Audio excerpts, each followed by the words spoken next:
오늘은 부스러기라도라는 제목으로 함께 은혜를 나누겠습니다.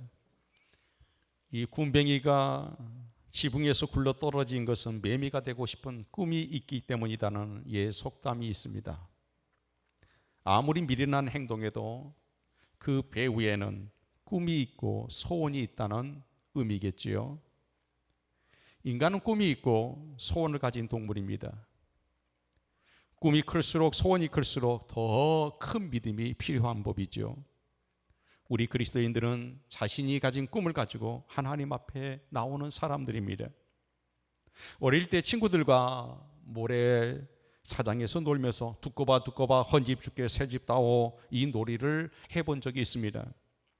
두꺼비가 여러분 무슨 재주가 있어서 우리의 헌집을 가지고 새집을 줄 수 있겠습니까? 그러나 오직 하나님은 우리의 헌집을 가지고 새집을 주실 수 있는 분이십니다. 오직 하나님만이 헌집을 가져가시고 새집을 주실 수 있는 분, 질병을 가져가시고 건강을 주실 수 있는 분, 우리의 문제를 가져가지고 은혜를 주실 수 있는 분이 하나님이신 줄 믿습니다. 우리 인생의 온갖 상처와 쓰레기를 다 내게 가져오라고 하신 분이 바로 예수님이십니다. 그래서 우리에게 쉴만한 물가로 인도하시는 분이 바로 하나님이십니다. 오늘 이 시간에 그 하나님을 여러분이 만날 수 있기를 바랍니다. 오늘 본문에 보면 집안에 있는 한 어린 딸아이가 귀신 들려서 몹시 고생을 하고 있었습니다. 이 문제를 가지고 예수님께 나와 끈질기게 기도함으로 여인아 내 믿음이 크도다 내 소원대로 될지어다 이 큰 응답을 받았다는 아주 짤막한 이야기입니다. 내용은 여러분 간단하고 짤막합니다만 이 얘기가 가지고 있는 복음적인 의미와 선교적인 의미, 신학적인 의미는 여러분 적지 않다고 생각이 됩니다. 예수께서 세상에 계시는 동안 유대 연역, 다시 말해 유대 땅을 떠나신 적이 꼭 한 번 있었는데 그것이 바로 오늘 본문에 나오는 두로와 시돈 지방에 가신 것이었습니다. 드디어 복음의 전파가 하나님의 구원의 은혜가 이스라엘이라는 울타리를 넘어서 이제 세계로 향하는 그 길을 예수께서 여신 것입니다. 두로와 시돈은 가나안 영역에 속한 땅이었고 그러므로 여기 본문의 주인공은 가나안 족속의 피가 흐르는 바로 이방인이었습니다. 요세푸스의 글에 의하면 두로 지방 사람들이 이스라엘 백성들을 특별히 더 여러분 나쁜 감정을, 싫은 감정을 가지고 있었다고 기록합니다. 더구나 시돈은 아방 때 바알 신을 끌고 와서 나라와 민족의 신으로 섬기고 했던 그 악녀 이세벨의 여러분 고향이기도 합니다. 예수께서 두로와 시돈 땅을 지나가실 때 이 지방의 여인 하나가 예수님을 쫓아나왔습니다. 그리고 간절하게 예수님을 부릅니다. 이 여인의 딸이 귀신을 들려 붙잡혀 고생하고 있었기 때문이었습니다. 꽃같이 자라고 치 없이 놀아야 될 어린 딸이 더럽고 추한 여러분 병에 시달릴 때마다 어머니의 마음은 아마 찢어질 것입니다. 억장이 무너졌다는 얘기가 바로 이 어머니를 두고 한 얘기가 아닐까 싶습니다. 때문에 아이의 어머니는 백방으로 여러분 딸이 낳을 수 있는 길을 찾아 헤맸을 것입니다. 그러던 중에 예수님에 대한 소문을 듣게 된 것이죠. 이분 만나면 귀신이 두려워 떨고 도망가고 그리고 걷지 못한 자가 일어나고 보지 못한 자들이 눈을 뜨고 죽은 자가 살아난다는 이 소문이었습니다. 그래서 이 여인은 예수님 만날 기회를 엿봤겠죠. 그런데 예수께서 예수의 행렬이 바로 자신의 그 여러분 거처하고 있는 곳을 지나가신다는 것이었습니다. 사랑하는 여러분 그렇습니다. 언제나 예수님의 발걸음이 오는 곳에 기적이 있었습니다. 예수님이 지나가신 곳에는 언제나 새로운 역사가 일어났었습니다. 예수님이 지나가신다는 말씀이 선포된다. 성령이 임재한다. 하나님의 영광이 철저히 다가오신다. 이것은 모든 이 세상 사람들에게 철로의 결정적인 딱 한 번밖에 없는 인생의 기회입니다. 너무나 그런데 많은 사람들이 몰려 있었습니다. 그래 쉽게 예수님께 접근할 수가 없었습니다. 이것이 이 여인이 만나는 하나의 장벽이었습니다. 오늘 본문이 이 여인 만나는 장벽은 때로 우리 모두가 예수님을 만나고자 할 때 부딪히는 장벽이기도 합니다. 그때 이 여인은 소리를 질렀습니다. 주 다윗의 자손이여 나를 불쌍히 여기소서. 내 딸에게 흉악한 귀신이 들렸나이다. 딸아이가 미쳤다는 것이 자랑이 아닐진데 어떻게 이렇게 부르짖을 수 있었단 말입니까? 다윗의 자손이여, 이 말은 단순한 말이 아닙니다. 마태복음에서 메시아를 대신하는 다른 용어이기도 합니다. 구약 성경에서 약속하신 바로 메시아를 인정하는 말이기도 합니다. 나를 불쌍히 여기소서. 나를 불쌍히 여기소서. 내 딸이 귀신이 들려서, 내 딸이 귀신이 들렸습니다. 예수님이 누구인지 알지 않고는 이런 여러분 진실을 고백할 수가 없습니다. 내가 죄인입니다. 내가 오늘 죄를 졌습니다. 이 고백을 한다는 것은 예수님 그분이 어떤 분인지를 믿는 사람만이 할 수 있는 고백입니다. 나를 용서해 주고 내 죄를 다 단번에 씻어줄 수 있는 분이 그분이라는 사실을 믿을 때만이 나는 죄인입니다. 나는 죄를 지었습니다. 이 고백을 할 수 있는 겁니다. 그런데 믿지 않고서는 이 고백을 우리가 할 수 없습니다.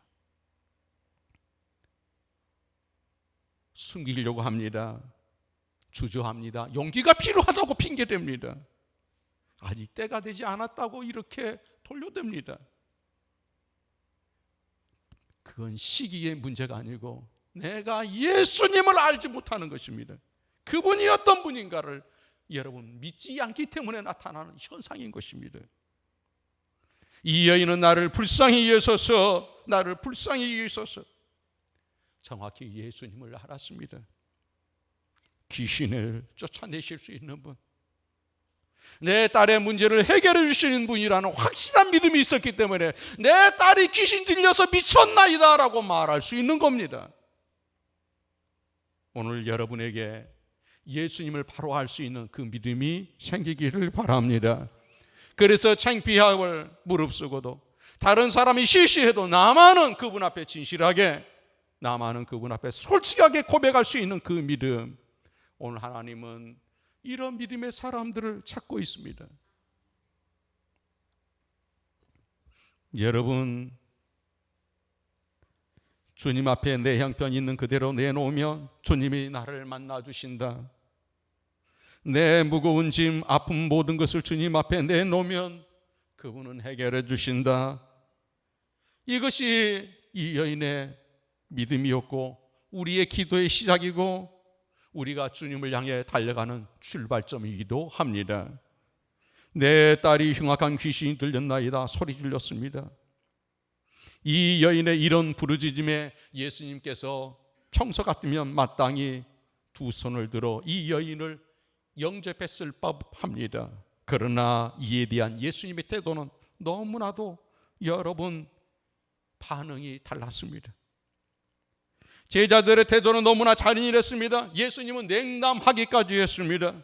예수님의 귀는 언제나 불쌍한 사람들의 부르짖는 그 소리에 귀를 기울인 귀 아니었습니까? 예수님의 입술은 얼마나 상처받은 사람을 위로해주고 그들을 여러분 격려해주는 그런 여러분 입 아니었습니까? 그런데 오늘 주님은 아무 반응을 보이지 않고 계십니다. 여러분에게 물어보겠습니다. 만약에 여러분이 이런 상황에 부딪혔다면 여러분은 어떻게 했을까요? 대부분의 많은 사람들이 낙심하고 돌아설 것입니다. 원망하고 돌아섰을 것입니다. 정말 이분이 예수님인가? 사람들이 한 얘기가 헛소문이었구만. 그분이 사람을 위로하고 격려하고 사랑하고 품어주는 그분 맞아? 교회가 뭐 이래? 교회가 무슨 사랑이 있어? 기독교가 사랑의 종교라고 하더니만 다 헛말이구만. 아마 이렇게 돌아설 법했을 겁니다. 그런데도 이 여인은 예수님의 침묵 앞에 돌아서질 않습니다. 왜 예수께서 침묵하셨을까요? 이에 대한 신학자, 카르라는 신학자가 이런 얘기를 했습니다. 예수님께서 그 여인이 가진 작은 믿음의 씨가 자라기를 기다리고 계셨다. 여러분, 하나님의 침묵에 부딪혀 있는 분들이 계십니까? 하나님은 여러분을 축복하시기를 원하신 분이십니다. 그러나 여러분이 축복을 받는 것보다 더 중요한 것은 하나님은 축복을 잘 관리하는 믿음의 그릇이 되기를 원하십니다. 하나님은 축복 자체 받아도 우리에게 믿음을, 더 큰 믿음을 갖기를 원하신다는 것입니다. 만약 하나님의 침묵에 부딪혀 있다면 여러분, 하나님이 나를 거절하신다, 하나님은 나를 덜 사랑하신다, 이렇게 생각하실 것이 아니라 하나님은 내 믿음의 적은 씨를 키우고자 원하시는구나, 내 믿음을 성장시키기를 원하시는구나, 이런 마음으로 돌아설 수 있기를 바랍니다. 하나님 앞에 기도하다가 여러분 이런 침묵의 장벽에 부딪힐 때 여러분 스스로에게 하나님 앞에 기도하십시오. 하나님, 내가 큰 믿음을 갖기를 원합니다. 내게 큰 믿음 주시옵소서. 이렇게 방향을 돌리시면 어떨까 싶습니다. 예수님의 냉담한 침묵에 그치지 않았습니다. 오히려 다시 한번 예수님은 이 여인의 불길에 찬물을 끼얹었습니다. 24절에 보면 이스라엘 집에 잃어버린 양 외에는 나는 보냄을 받지 않았다. 아마 이 정도에서 대개 사람들은 포기하고 말 겁니다. 그러나 이 여인은 오히려 여러분 어떻게 했습니까? 25절에 절하며 이르되 그랬습니다. 어떻게 보면 예수님이 자꾸 밀어내는 것 같습니다. 자꾸 밀쳐내는 것 같은데 밀쳐낼수록 이 여인은 예수님에 더 가까이 갑니다. 절을 합니다. 큰 소리로 하다가 이제 절을 합니다. 제자들의 냉대도 예수님의 침묵도 이 여인의 여러분 열심을, 이 절대적인 믿음을 꺾지를 못했습니다. 주님의 거절과 냉대도 이 여인을 물러서게 하지 못했습니다. 사랑하는 여러분, 내 믿음이 진실인가? 내 믿음이 정말 하나님만이 이 문제를, 하나님은 내게 주실 수 있는 그 절대적인 신앙이 있다면 우리는 그 어떤 냉대나 그 어떤 시련이나 그 어떤 여러분 기분 나쁜 일이 있어도 우리는 물러서지 않습니다. 오히려 더 그분에게 가까이 가게 될 줄 믿습니다. 그래서 예수께서 말씀하셨습니다. 구하라 그러면 너에게 주실 것이요, 찾으라 그러면 찾을 것이요, 문을 두드리라 그러면 너에게 열릴 것이니라. 구하는 이의 태도는 얻을 때까지 매달리는 겁니다. 찾는 이의 태도는 찾을 때까지 열심히 찾는 것이지요. 문을 두드리는 사람은 진정으로 문이 열릴 때까지 계속해서 문을 두드리는 것입니다. 이 여인처럼 물러서지 않는 것입니다. 물러서지 않는 것은 내 의가, 내 열심히 뭔가를 이룬다, 그게 아니고 하나님에 대한 절대적인 믿음이 있는 사람만이 할 수 있는 행동입니다. 조금 해보고 맛보고 물러서고 돌아서고 그러는 것이 아니라 내가 끝장을 보리라, 이것은 내가 그분에게 오인을 할 수 있는 절대적인 믿음이 있는 사람만이 하는 행동인 것입니다. 사랑하는 여러분, 이런 얘기가 있더라고요.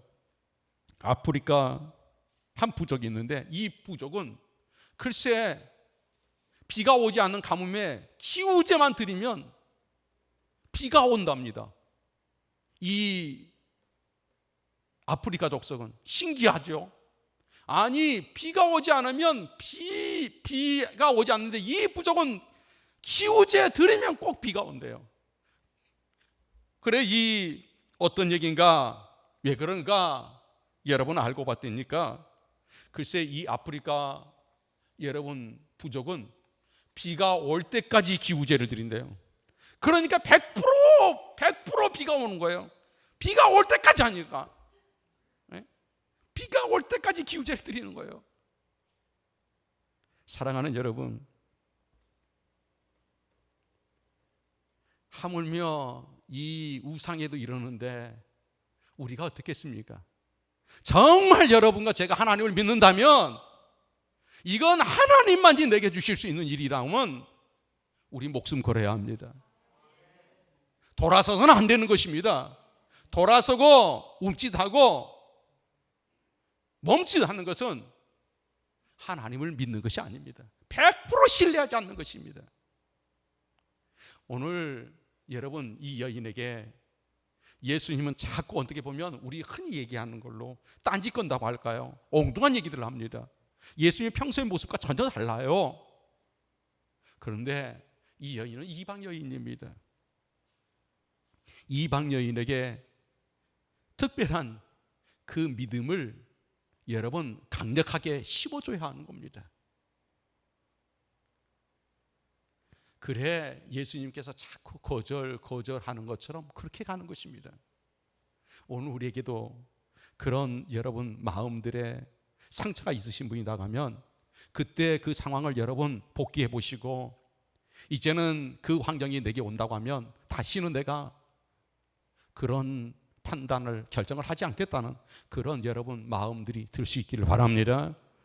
사랑하는 여러분, 예수님의 거절의 강도는 점점 높아져만 가죠. 오늘 26절에 보니까 자녀의 떡을 취하여 개들에게 던짐이 마땅치 아니하니라, 이렇게 예수님이 말씀하셨어요. 유대인들은 이방인들을 개라고 불렀습니다. 개라고 생각했습니다. 그렇게 하기까지는 몇 가지 배경들이 있었습니다. 그 하나는 이방인들이 제사를 지낼 때 그들의 신전에서 들어가서 제사를 드리고 나면 신전에 있는 여사제들과 음란한 행동을 했습니다. 그래서 유대인들은 이방인들을 음란한 사람들이다, 음란한 행동짓을 한다, 그래서 개라고 이방인들 개족속이라고 했던 것이다. 두 번째는 개는 더러움을 상징하고 있습니다. 먹는 것을 토하고 토한 것을 또 먹는 이 모습, 다시 말씀드리면 죄를 짓고 다시 회개하고 동일한 죄를 또 짓는 것입니다. 이런 부끄러움을 모르는 백성들을 이방인이라고 했던 겁니다.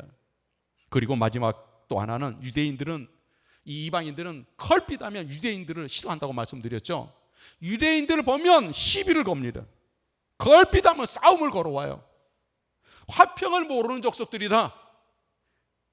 저 이방인들은 화평을 모르는 족속들이다. 그 배경에서 개라고 했던 겁니다. 예수께서 이 여인을 향하여서 야, 유대인들은 너희들을 개라고 생각하지 않느냐, 너희들은 개다, 이렇게 무서운 시험을 던진 겁니다. 그런데 정말 믿음이 있는 사람은 이 시험에 걸리지 않습니다. 하나님만, 예수 그리스도만 이 문제를 풀어줄 수 있는 분이라는 절대적인 믿음이 있는 사람은 이까짓 얘기 때문에 돌아서지 않습니다. 자존심 상한다고요? 내 지위가, 여러분 지금까지 살아온 인생, 이런 거 얘기하고 물러설 수 있는 게 여러분 믿음입니까? 그렇지 않잖아요. 이런 걸로 주저앉을 수 있다면 나는 하나님을 믿는 사람이 아닌 것입니다. 예수님에게 개라는 얘기를 듣는데도 주저하지 않습니다. 계속 갑니다. 여러분 헬라어에서 보니까 개는 퀴온이라고 되어 있는데 여기서는 예수께서 축소형으로 해서 퀴나리온이라고 이렇게 불렀습니다. 다시 말하면 개와 퀴온이라는 말은 여러분 우리 큰 개들이 있죠. 어슬렁어슬렁거리고 길거리에 이렇게 다니는 개들. 그 퀴나리온은 조그만한 애완개 정도, 집에서 여러분 키우는 그 무슨 개, 애완용 맞아요? 뭐라고 하죠? 고개 끄덕끄덕하지 말고 얘기를 해보셔요. 무슨 개라고 그래요? 예? 애완개 맞아요? 애완개 맞네요. 예. 그 애완개라는 게 어때요? 귀엽다라는 거예요. 예수께서 너는 개라고 이렇게 얘기할 때는 귀엽다라는 의미를 가지고 있어요. 귀여운 개구나. 여러분, 그런데 이 여인은 이 말에 대해 거절로 받아들이지 않습니다. 냉담으로 받아들이지 않아요. 오히려 예수님이 반응하셨다. 더 가까이 갑니다. 여러분, 이 이방 여인의 자세를 보여주는 단어가 있죠. 22절에 보시면 소리 질러라. 이 소리 질렀다 그랬습니다. 이 말은 까마귀가 쉰 목소리로 끈질기게 울부짖었다, 이런 뜻을 가진 단어입니다. 반복적으로 소리지르다 울부짖었다는 거예요. 25절에 보니까 절하며라는 단어는 역시 지속적으로 반복적으로 엎드려 절했다는 헬라어를 기록하고 있습니다. 이 여인은 포기하지 않고 끈질기게 했다는 거예요.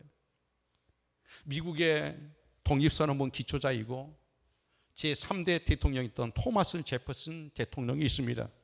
이분이 당선 축하장에서 그의 한 친구가 이런 축사를 했습니다. 오늘 각하가 대통령으로 당선된 그 힘은 나는 너무나도 그 힘을 잘 알고 있습니다. 우리가 청년 시절 각하와 나는 우리가 다니고 있던 교회 십자가 위에 피로침을 세우기에 일을 하고 있었습니다. 청탑 위에서 각하는 엎드렸고 나는 각하의 등 위로 올라가 작업을 하던 중 그만 내가 들고 있던 납통이 기울어져 뜨거운 납물이 각하의 손등에 쏟아져 내렸습니다. 그런데도 불구하고 각하는 등 위에 서 있는 나를 생각하고 꼼짝하지 않고 참아 주었습니다. 당신의 이 인내와 성실이 오늘 각하를 대통령으로 만드는 힘이 되었던 것입니다. 참을 줄 아는 사람, 끝까지 포기하지 않는 사람, 펼쳐놓은 기도 제목 응답될 때까지 매달릴 줄 아는 사람, 이게 사명이라고 판단되면, 옳은 일이라고 판단되면 끝장을 보는 끈기의 사람, 이런 사람이 하나님 앞에 쓰임받을 자질이 있는 겁니다. 이런 사람을 하나님을 신뢰하는 사람이라고 하는 겁니다. 다윗의 자손이요, 이 정도로 믿음이, 나 예수 믿습니다, 이 정도로 하나님을 신뢰하고 있다라고 생각하는 분들이 많습니다. 그래서 흔들림도 있고 포기도 많고, 그래서 세상으로 떠내려가는 사람도 많습니다. 하나님이 내게 주신 비전을 이루는 자질, 그것은 바로 내 믿음의 끈기, 인내, 이 인내와 끈기를 믿음이라고 하는 겁니다. 사랑하는 성도 여러분, 시련의 납통이 쏟아져 여러분의 머리가 뜨겁습니까? 손등이 점이 옵니까? 예리하게 가슴에 상처를 파고드는 아픈 사연이 있습니까? 막다른 골목에서 꼼짝달싹할 수 없는 사면초가에 부딪힌 분이 계십니까? 앞으로 전진해 보지만 안개 낀 길처럼 앞이 보이지 않는 분이 계십니까? 매달려도 해결되지 않는 일들이 있습니까? 한 번, 두 번, 10번 두드려봤지만 문이 열릴 기미조차 보이지 않습니까? 그럴수록 포기하지 마시고 한 걸음 더 주님 앞에 나가십시오. 당신은 어쩌면 바로 정상일보 직전에 서 있을 수 있습니다. 한 걸음만 더 전진하면 만나고 열릴 수 있는 그 위치에 당신이 맞닥뜨려 있을 수 있습니다. 한 번만 더 참으시고 하루만 더 인내하시고 하나님 앞에 한 발자국 더 옮겨 놓으십시오. 그리고 기도하십시오. 내가 하나님을 믿습니다. 다시 주님 앞에 엎드린 이 여인의 고백을 보십시오. 저는 이 27절의 말씀을 보고 충격을 받지 않을 수가 없습니다. 오고 오는 인생들에게 용기와 힘을 주고 참으로 귀감이 될 만한 고백이었습니다. 주여 올소이다마는 개들도 제 주인의 상에서 떨어지는 부스러기를 먹나이다. 부스러기도 쫓아오니 바로 여기에 이 여인의 신앙의 철정이 있습니다. 이 여인의 고백은 이렇게 하고 있습니다. 내가 거룩한 하나님의 자녀의 위치를 원하는 게 아닙니다. 개가 되어서라도 하나님의 부스러기를, 궁유를 얻었으면 좋겠습니다. 나는 그것으로 만족하고 행복할 수 있습니다. 나는 아버지의 아들이라 칭함을 받기는 너무나 부끄럽습니다. 종이 하나로 삼아주셔서 돌아온 탕자의 고백과도 같은 것이었습니다. 겸손한 사람은요, 주여 옳습니다라를 하는 겁니다. 주여 옳습니다라를 연발하는 것입니다. 주님의 말씀에 논란을 피거나 여러분 주님의 말씀에 사족을 달지 않습니다. 나는 개가 아닙니다. 이렇게 반박하지 않습니다. 주여 옳습니다. 부정할 수 없게끔 나는 주님의 개와 같은 그런 존재입니다. 다윗아 너는 죄악 중에 태어난 죄를 먹고 마시는 죄인이다. 주여 옳습니다. 바울아 너는 죄인 중에 괴수요 지극히 작은 자다. 주여 옳습니다. 모세야 너는 가시불두개처럼 거칠고 쓸모없는 존재이다. 주여 옳습니다. 이때 가시던 불에 불이 나고 이때 바울에게 하나님의 권능이 임하고 베드로야 너는 칼대와 같은 존재요 조약돌 같은 존재이다. 주여 옳습니다. 이래서 반석이 되는 겁니다. 우리 모두 다 주여 옳습니다. 이것이 우리의 고백이 되기를 바랍니다. 맞습니다. 맞습니다. 믿음은 선포된 말씀을 긍정하는 겁니다. 결코 논쟁하지 않습니다. 하나님 말씀이 내 경험과 이성과 자존심에 맞지 않아도 주여 옳수이다 연발하는 것입니다. 다시 말씀드리면 하나님의 역사와 기적을 이루는데 제일 방해가 되는 게 뭐라는 겁니까? 바로 우리의 자존심이라는 겁니다. 이게 제일 문제가 된다는 거예요. 안 줄련다, 침묵하고 기분 나빠, 아무 반응이 없네, 개라고 하지 않나, 자존심을 완전히 뭉개린 그런 예수님의 여러분 말씀을 봅니다. 그러나 저는 믿습니다. 우리 열린교회 성도님들이 하나님은 살아계신 분이시다. 하나님은 정말 살아계시다면 이런 것들에 걸려서 돌아서는 설사 자빠진다 할지라도 일어서서 다시 가지, 왔던 길로 전진하지. 여러분 걸음한 데 살려라 도망가는 사람이 저는 없으리라고 믿습니다. 옳소이다를 연발하는 것, 이것이 신앙입니다. 용기를 주든지 실망을 주든지 책망하시든지 위로하시든지 응답을 주시든지 침묵하시든지 살리시든지 죽이시든지 거두시든지 다시 돌려놓으시든지 높여주시든지 낮추든지 주여 옳습니다. 이 고백하는 겁니다. 여러분 현대인들은 너무 똑똑해서 하나님 말씀 앞에 하나님께서 내게 행하신 일들 앞에 옳소이다를 고백하지 못하고 얼마나 많은 항변을 합니까? 그래서 결국 하나님을 만나지 못합니다. 하나님의 은혜를 경험하지 못합니다. 그 어떤 난관이 있어도 포기하지 말고 그 하나님께 전진할 수 있기를 바랍니다. 여러분 계시록 3장 19절에 그러므로 내가 열심을 내라, 로마서 12장 11절에 열심을 붓고 주를 섬기라 했습니다. 여러분 혹시 여러분에게 아직 이런 비전이 있습니까? 그 비전을 이루고자 하는 열심의 불이 여러분에게 있습니까?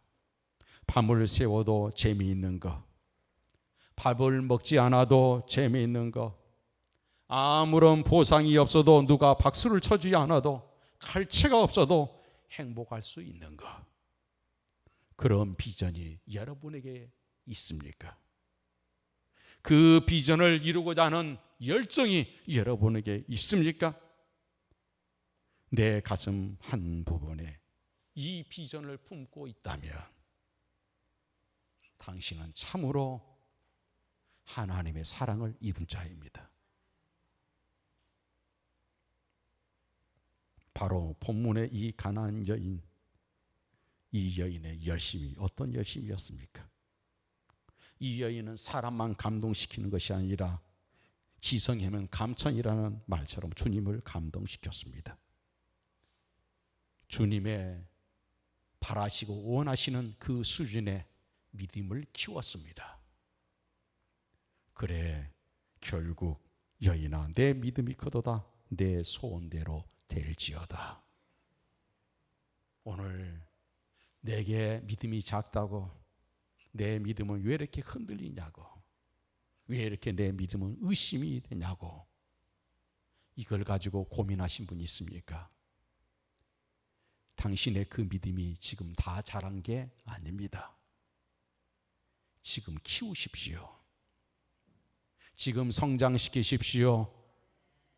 그러면 오늘 본문의 이 여인처럼 여인아 정말 놀랍도다 내 믿음이 정말 크도다. 주님으로부터 이러한 여러분 칭찬을 받고 역사와 기적을 이루는 그런 믿음의 사람들이 될 줄 믿습니다. 사랑하는 여러분, 교회가요 예수님 도움 받지 않아도 할 일만 한다면 그게 교회입니까? 종교기관이지.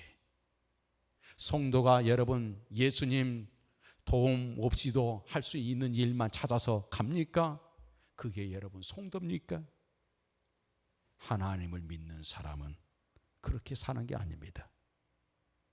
전능자를 믿고 내가 부족하고 모자라도 그분을 믿기에 담대하게 여러분 내 비전을 가지고 달려가는 사람이 하나님의 사람 아니겠습니까?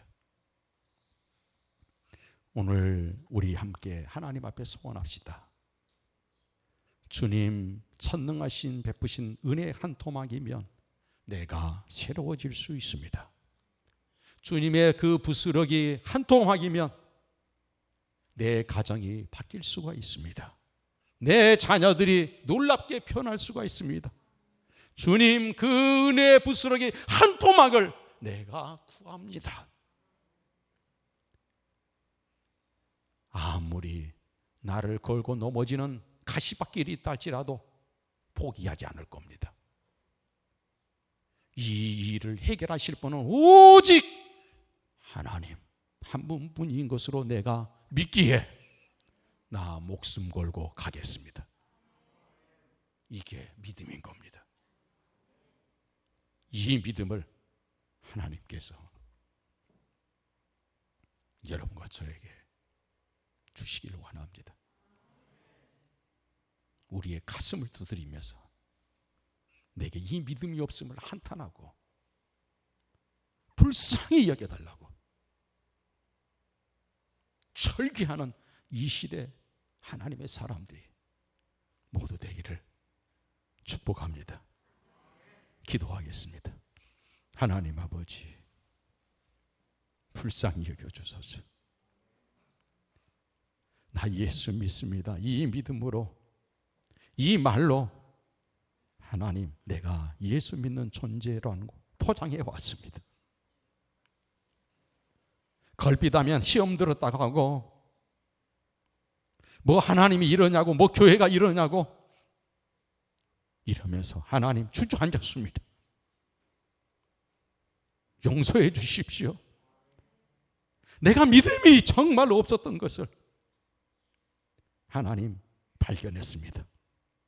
긍휼히 여겨주시고 오늘 이 시간 이 여인처럼 내게 정말 겨자씨만한 큰 믿음이 있습니다. 이 믿음 키워서 놀랍도다 내 믿음 있는 자여 이 여인이여 놀랍도다 라고 예수님의 칭찬을 받고 기적을 경험한 것처럼 오늘 우리 열립교회 모든 가족들이 이 은혜를 입게 해 주시옵소서. 간절히 소원합니다. 하나님 주시옵소서. 불쌍히 여기시고 주님 정말 주시옵소서. 아버지 하나님 정말 믿음을 키워주시옵소서. 이 겨자 씹어놔도 못한 믿음을 하나님 꼭 키워주시옵소서. 주의 역사를 이루어갈 수 있는 사람들로 우리를 주님 인도해 주시옵소서. 예수 그리스도의 이름으로 간절히 기도 올려옵나이다. 아멘.